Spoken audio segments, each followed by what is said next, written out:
Hi, my name's Lawrence Joss, and welcome to the Family Disappeared podcast. And happy holidays to everyone out there.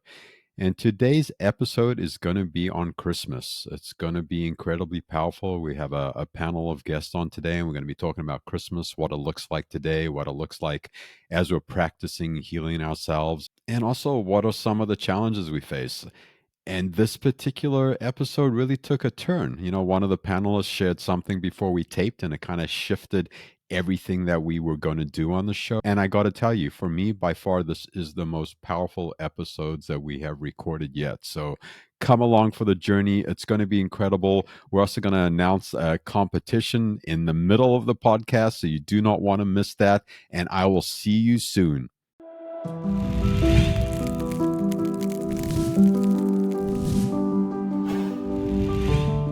The holidays are challenging. You know what I mean? And during the holidays, like the pain is real and it's visceral, and especially early on in the early days when I didn't have my kids for the holidays. And this was even pre like the alienation fully taken charge, like when the divorce started and we were separated, like it was hard during the holidays. And then as it progressed, and as I didn't have access to my kids, which really happened for me when they were in the teenage years, early adult years, is when I really stopped having access. And the holidays were hard. It took a long time for me to really get to enjoy the holidays. And for me, the holidays at my house is just really silly stuff. There's always family around. We adopt certain strangers and invite them over and have a meal, and we laugh. And one year, I buy funny socks for everyone to wear, and they got to wear socks the whole Christmas. Or, a couple of years ago, I bought like these hats that have like beards on them, and all the different families wore the beards and the hats around, and sunglasses, and then all kinds of weird stuff. So it's always something quirky and silly that's going on. So it took a while to figure out how to continue enjoying Christmas and the joy and the laughter that I used to experience with my kids. And what I found for myself is I continue to do these things as I practice recovery and as I continue to stretch and grow. And I continue to include other people, and I continue to invite strangers in. And as I'm doing this and thinking that it's service to other people, it's really about me nurturing and taking care of myself. It's really about me finding an outlet for my love. It's really an opportunity for me finding a way to celebrate that's useful and healthy. Because early on, I shut down and cried and didn't really have a lot of useful tools or strategies in place. So the show is incredibly powerful. The ladies on the panel today are without a doubt superstars and ninjas. And please remember to subscribe, like, leave reviews, comments. We want to know what you're thinking, and we need you to engage with us and like and subscribe and do all those different things so more people can have access. The more people that have access, the more reach we have, the more SEO reach we have, the more people can find out about what we're doing. And we want to hear from you. You can email us at familydisappeared@gmail.com. You can send the email directly to me, ask me something, or for some kind of resources or whatever, or anyone that's ever on any of the shows. You can email familydisappeared@gmail.com, and we will get them the email, and they will respond directly to you if that feels appropriate to them. So like, subscribe, and stick around for the show. So happy holidays and Merry Christmas and anything else you might be celebrating today. And we have our wonderful panel back on to chit chat about the holidays. And something interesting came up before we started taping. Is Anna wanted to check in with the group and just let us know how she was feeling. And we all did a little short check in, and we decided to take a little sidestep and actually check in as a group as part of the podcast, because I think it was incredibly powerful. So I'm going to let Anna introduce herself and check in first, and then we'll just follow the same order that we did our little previous check in. So Anna, you are up. Thank you, Lawrence. Hi, everyone. I'm Anna. I'm the alienated mother of two sons, an 18-year-old and a 20-year-old. Yes, I wanted to check in. I love doing the podcast. I love working on it. But today I'm feeling off. I'm feeling emotional. I'm feeling feisty. And it probably is to do with around the holidays. The more I'm thinking about it, and because we shared earlier, it's a defense mechanism in me that I get angry before I let grief out. And there's grief for me around the holidays. So it's me pushing back. And that's making me tearful sharing that. So I'm going to pass back to you, Lawrence. Well, that's really powerful, and thank you for bringing that up before we started taping and being really authentic about that. And as you're sharing, I feel goosebumps, I feel chills in my body, I feel some emotion in my eyes. And yeah, this is hard. This isn't easy stuff, and the holidays bring up all kind of stuff, and we're taping this, a month before the holidays, so it's kind of like it's really interesting what's happening in my body, and I want to acknowledge that this is hard, and we're going to talk about all different kinds of stuff, but really acknowledging the feelings and how complicated and complex it is to traverse this is very interesting. And why don't you check in next, Gio, and then we'll go to Renee. Yeah, sure. Hello, everyone. Again, Gio. I'll have to be honest, when, we were chit-chatting before we got on, and then to hear Anna kind of check in again. Um, I guess I struggle with being completely honest with myself. It's probably a defense mechanism, but I do, I'm happy, but there's lingering things going on today for me. I guess, my husband has his birthday today, and it's supposed to be a happy time of celebration. And yeah, I guess as I think about it, there is a bit of a forced today. Got to keep it high level, in a good mood. It's somebody else's birthday, and I don't want to take that away from them. So this is something interesting that honestly, that is there for me. And it wasn't until really right now when Anna kind of mentioned that. I do have feelings that come with that. There's a lot of November birthdays, and with the holidays, it kind of there. Even though it's happy, there's a bit of sadness around that I can't quite define right now. So Thank you, Gio. Thank you for your authenticity and honesty too. And Renee, how about you? Yeah, Renee, alienated mom of two and four grandchildren. When I first got on here, I was doing subconsciously doing what I always do, which is everything is just great. Everything's great. But now I'm recognizing that it's really only been since the couple years I've been in PAA that I've learned to even acknowledge or even ask myself, where am I at right now? And when I stop long enough to do that, I recognize that, I just saw my oldest son for the first time in 8 years, and it was like seeing an old friend. There was no thrill to it. There was no unrealistic expectations. It was just kind of like, wow, hi, how are you? It was very moderate and very balanced. And I kind of like those highs, And so I guess really, if I'm honest, there's a little bit of a letdown that, yeah, it was wonderful, but it certainly does not fix what's happened up to now. Like, great seeing him, but, now I'm kind of settling in with, okay, I had an hour and a half with my son, and now I'm back in my real life, in my regular life, and who knows when I'll see him again. So yeah, there is some lingering stuff for me too. Well, that's intense, and thanks for sharing that, Renee. And I hear the moderate, the middle ground in seeing your son and navigating that, and also wanting some like highs and some victories, and then coming home to your life and maybe having like a little bit of an emotional hangover, I'm guessing. Yeah.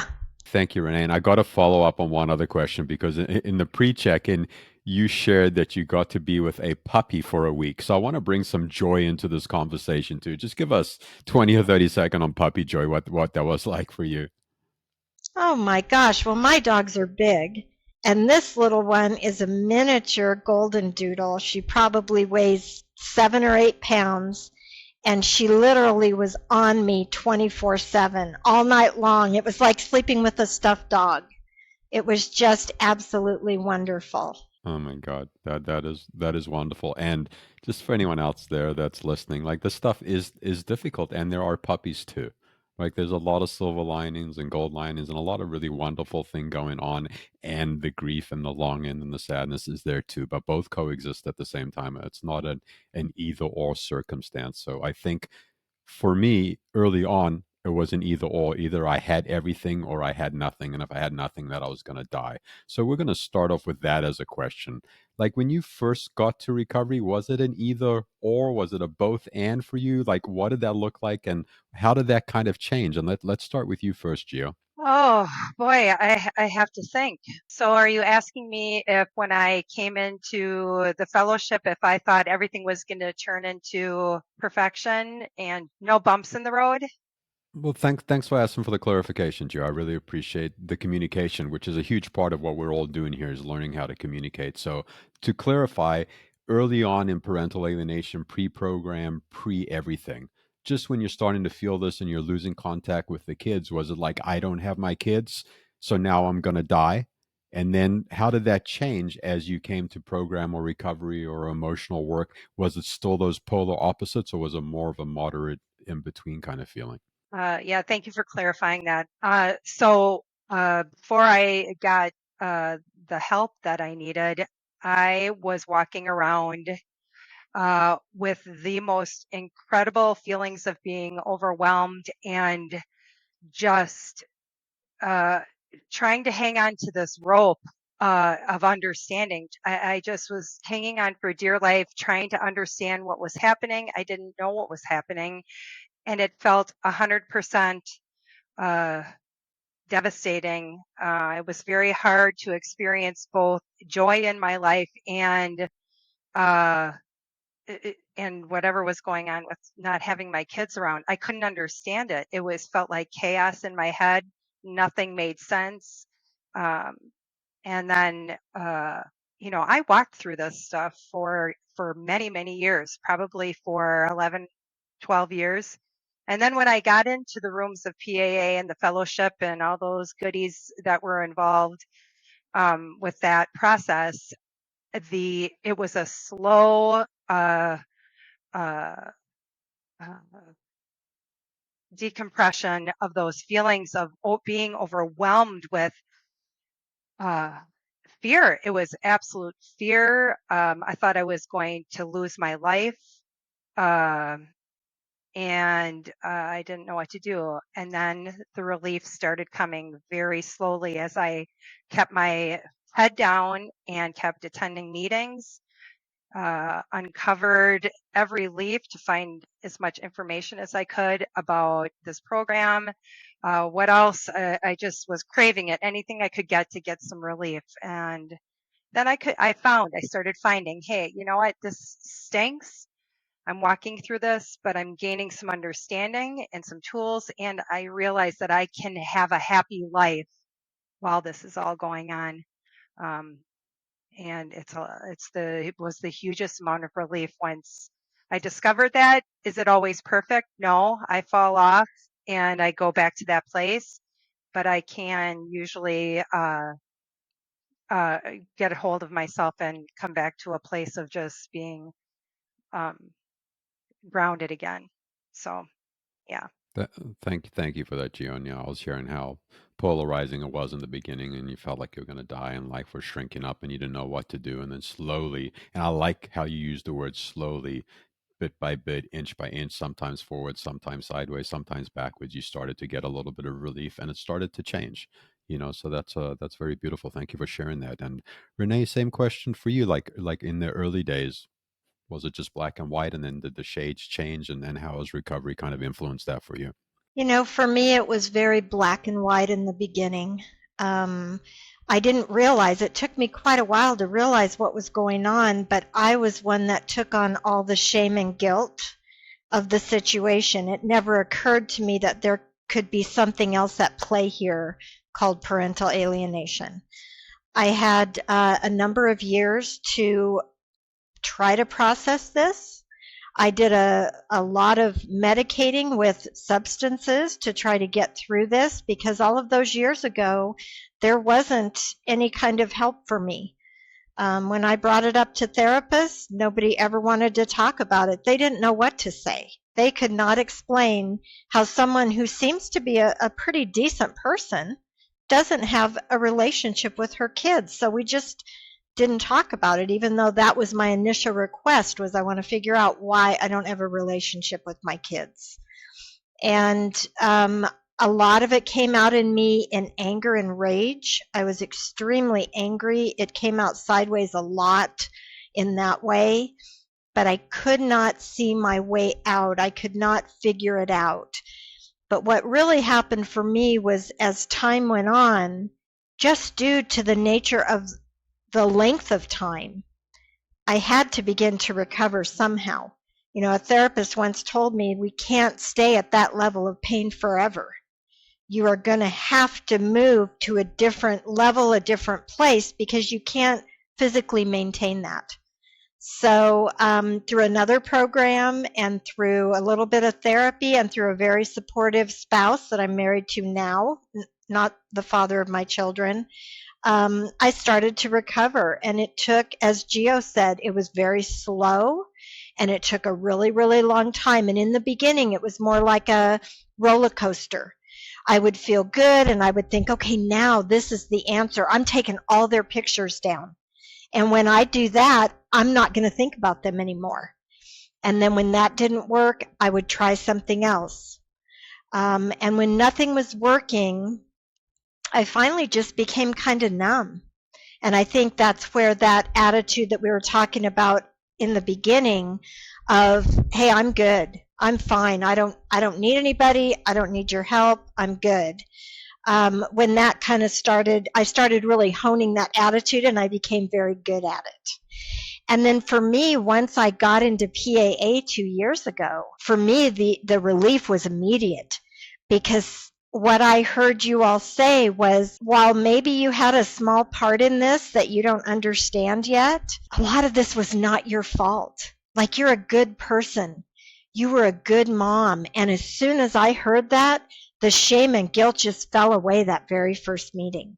So it was just, to encapsulate it a little bit, very black and white in the beginning, a lot of this, huge ups and downs over a long period of time, and then finally coming into PAA, amazing results as I did the work.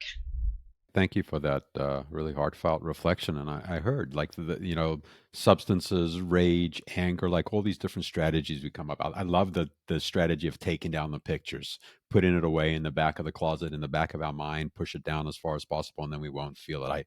It's a common strategy for me with the kids also. So I really appreciate you bringing that in. And just a tiny follow up question before I get to you, Anna, is Renee, you mentioned like early on, like there was no definition of parental alienation. There was no help. And I haven't been here quite as long as you have. But for the first 10 years, there was nothing. I was just struggling in a vortex, trying to figure it out and just bumping into a bunch of different walls. So finding that term parental alienation was like letting the air out of something, like you've been holding your breath for years. I'm guessing that it's had to be something similar to that. That's exactly what it was like. It was like I'd been putting this puzzle together over all these years, and I could not find these last few pieces. And as soon as I walked into these rooms, the puzzle was starting to become complete for the very first time. Thank you. Thank you so much for that, Renee. And it's just such a great point to bring up. And I'm going to jump into you, Anna, now. Black and white thinking, what it was like in the beginning, what has the evolution looked like, and where are you at now? Thank you, Lawrence.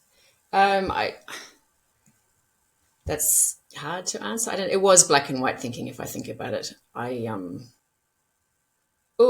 feeling emotional today. You know what? And that is, for me, that speaks to my recovery, because when I came into the program, I didn't feel anything. I was numb. I felt dead.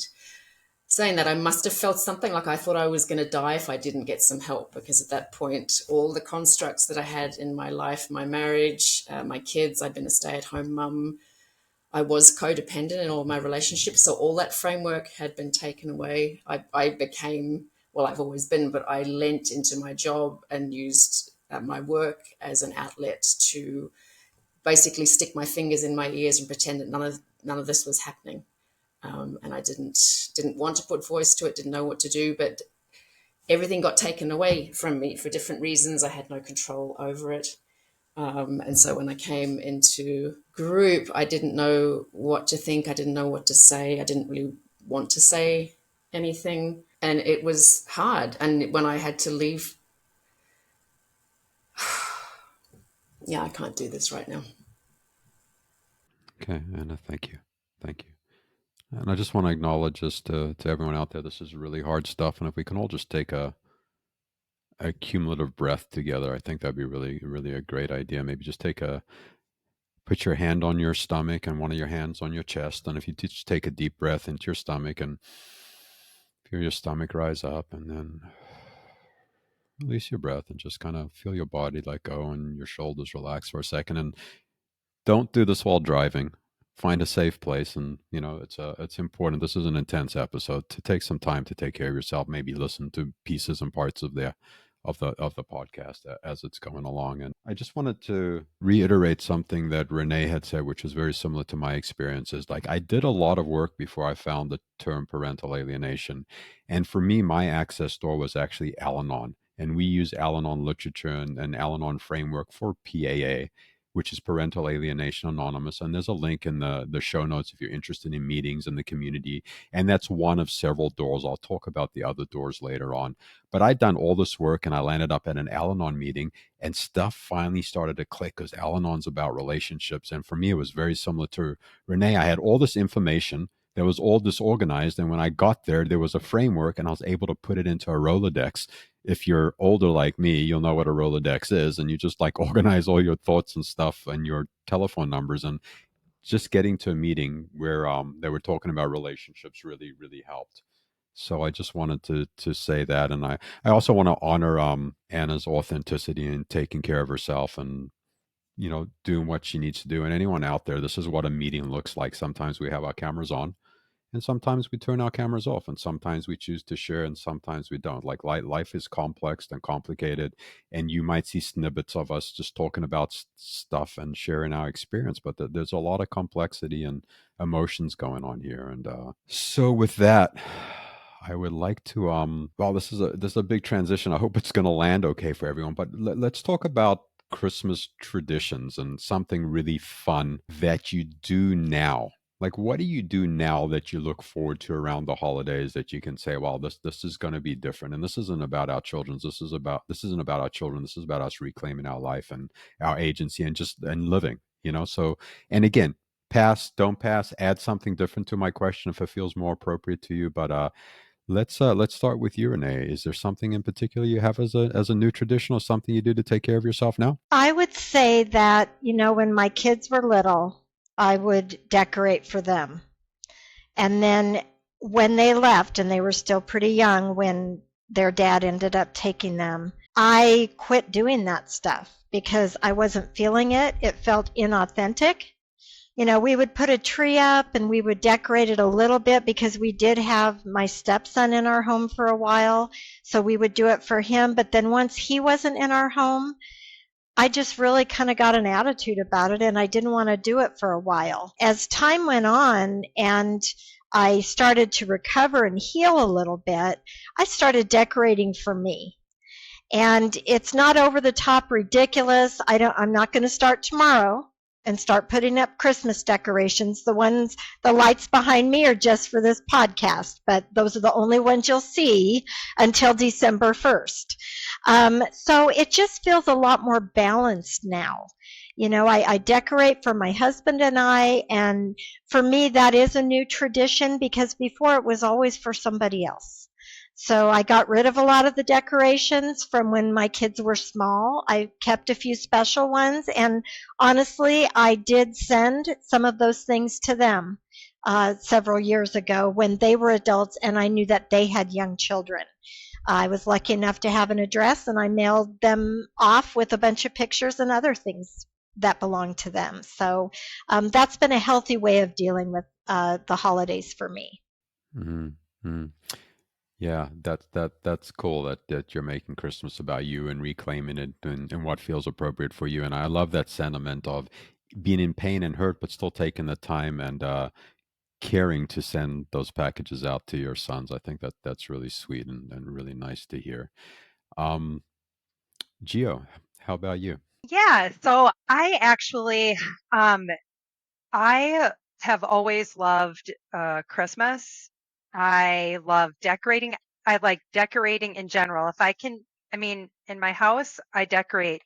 Um, I'll decorate, and then a week later it might be all turned around, and my husband gets pretty irate when he not irate and everything's misplaced. So where's this now? So I do like to decorate. I just want to say that. And you would and I'm listening to Renee, and even though I've had the experience of going through the holidays and the stress and just the emotions, I never stopped the decorating. In fact, I probably, as I'm thinking, I complained about it in my head. I was nervous. I wasn't going to do it. And when it came right down to it, I would pull all 20 Sterilite containers out. I'd get the garland up. I would go outside and do the lights, the tree, the decorations. And I did that, and I continued to do that. I never didn't do it. But I go down kicking and screaming usually. And then I'm like, okay, I really do want to do this. So I do allow myself to do the decorating and things like that. I love the holidays, and I guess I'm glad I did have the part inside of me that just, I would want to have people over. I would purposely invite other people over before Christmas just to kind of get myself to take the focus maybe off of how I was feeling. So right or wrong, I would just keep inviting people, having little parties. Um, and that works for me. I also, I have an older sister, and she's got 3 kids, and they have kids because my sister's older than me. And now I will have my sister over with her kids and her kids' to do cookies, because it still gives me that kiddo joy that I just love in the absence of my own big kids sometimes. And so I do look for other ways of putting that energy out there, I guess, to still keep my joy card going. So yeah. Thank you, Gio. And I have this image of you just running around your house, just throwing stuff up, and like who's that dude, that bunny that gets chased by the roadrunner or someone, and you're just like, "Rrrr," you know what I mean? Which is such a beautiful image because it is about joy and it is about celebration. And Gio sent a picture that she shared with, I think, everyone on the podcast earlier in the year, where she went to the Kentucky Derby. And I think that hat that you wore is like your Christmas spirit. There was like so much going on, and it looked like, yeah, it looked like it was 1,700 hats in one, and that's what I'm thinking your Christmas looks like. Is that about accurate? It is about accurate. I will, I'm going to say throw up Christmas all over. And I do. I'm going to be the one who's going to, I want the big blow up snowman with the attachments into the lawn with the light shining on it. We live in the middle of nowhere, so nobody even goes down our road ever. But the fact that this big guy's lit up on the front lawn, somebody's going to come by and be like, I want that. I love you for that, Gio. I love that energy, and also bringing up the idea, like, we get to celebrate holidays through our family and through our and nieces, nephews, and random strangers that we choose to make our family of choice for the holidays. So thanks for bringing that into the conversation. And I want to check in with you, Anna, if you want to sit and just listen, or if you want to, share too about the traditions and what it looks like for you now. You know what? Thanks for checking in, Lawrence. I'd like to pass on that particular question. Wonderful. Okay, thank you, Anna. And again, like, this is what recovery looks like. Like, we get to have agency. We get to say, I want to pass. We get to say, I don't feel great. I'm going to take a time out to take care of myself. For so much of my life, I was so busy trying to take care of other people and fix other people that I forgot to take care of myself. And in forgetting to take care of myself, I've created a lot of harm to a lot of people, and me being one of them. But other people have also felt the effects of me just wanting to take care of other people more than myself. So I honor that. I think that's like such a cool moment. And for me, I have a pink Christmas tree in my house, and I have decorations, and it doesn't come down. My ex-partner took it down once, and when she left, I put it back up, and that puppy ain't coming down. And yeah, it's on every day, and it has a light. You can plug it into the wall. And what I'm going to do is I'm going to post a picture of that. I'm going to get Gio to post a picture of her hat, and then you'll see what Christmas can kind of look like in recovery. And it doesn't make it easy. It just makes it fun and different. Yeah, I will say it doesn't get easier. It gets very different, and the windows of pain and grief start to shorten, but they're still there. They're still present during the holidays, and they do pop up. And I'm just gonna welcome everyone just to take one breath again and just acknowledge this is a heavy subject, and there's also joy. There's also some joy and happiness that we can touch to, and sometimes it's hard to get to. So if you just want a hand on your chest, hand on your belly, just take a deep breath into your belly, which just calms your nervous system a little bit, and then let a big breath out through your mouth, and just feel your shoulders come down, and we'll be able to jump into the next. So the question says, let's take a moment to reflect on the other side of the experience. How do you think your kids and grandkids manage and feel during the holidays? You know, is any message you want to send out there to anyone that's struggling right now? So that's a complex question. Gio, you get to go first. Good luck. Okay. So yeah, that is it's a very good question. Um so in the beginning years, as I walked through the alienation that I couldn't put a word to or recognize it, as when the holidays would come and my kids would come to the house over these years, I I recognized that my older two kids, especially, they would come in to my home, and where I was overcompensating um, for the moment, I was showing up at the door, you know, wanting to throw my arms around the kids and just go straight to them. And everything was high level. And I'm and I and I'm putting that intensity in to show them that I'm excited. And I'm thinking I want them to feel excited and for the holidays. And I was actually pushing them into the other direction because my intensity was so overwhelming. Was it any wonder? My point is, my kids, they would end up on the big comfy chair with a couple pillows and a blanket, and they would sleep. They would come to my house and they'd be on their phones, and then they would sleep a lot, or they weren't very interactive. And I think as these years have gone by, as I've said, I have been able to be curious about it. And there's an understanding that I never realized before. I didn't have the skill or the tools. I never learned to really just step back and go, and look at what was going on. And now I understand that I was responding to my emotions and what I needed to do. And I really wasn't able to give thought to how that was impacting the kids. And what I know now, when I think back to the scenarios, I'm like, wow, uh, no wonder they pulled back. It was just they experienced and functioned on a different level with all this. And what I was bringing to the table was actually just way too much energy for the how they were feeling. So now, um, they probably won't be here this year. And uh, I do find myself thinking about, how I was showing up in those years. And I don't blame myself and I don't shame myself. Or the guilt has kind of melted away because I understand it now, and I understand. So the next opportunity, will be when, hopefully those kids are doing their own healing someday, when we can have the discussions about acknowledging uh, the ways in which I showed up that were really quite a lot of pressure.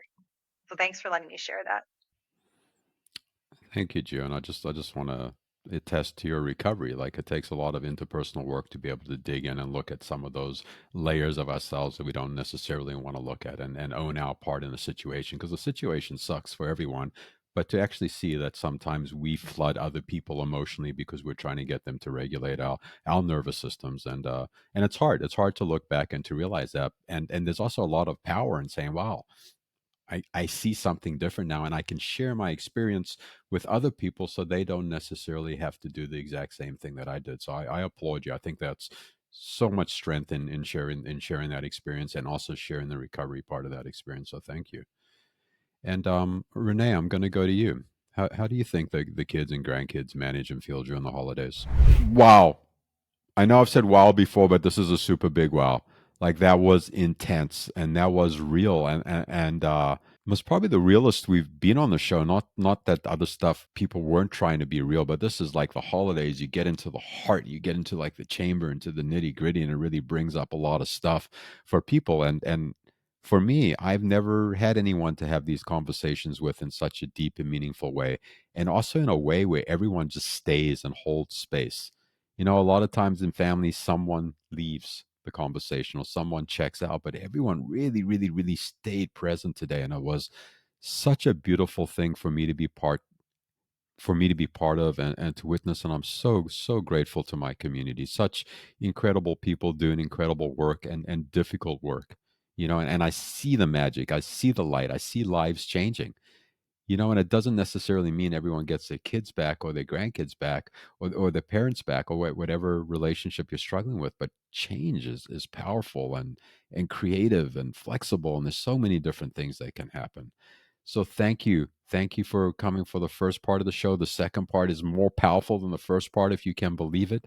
So we'd love to have you back next week. And please remember to share, like, in the show notes, there's a bunch of great resources. There's a link to Parental Alienation Anonymous, the free 12-step support group that all of us participate in. And there's plenty of other doors. There's the Family Hope Project, which is an advocacy and educational platform. Submit your art, check it out.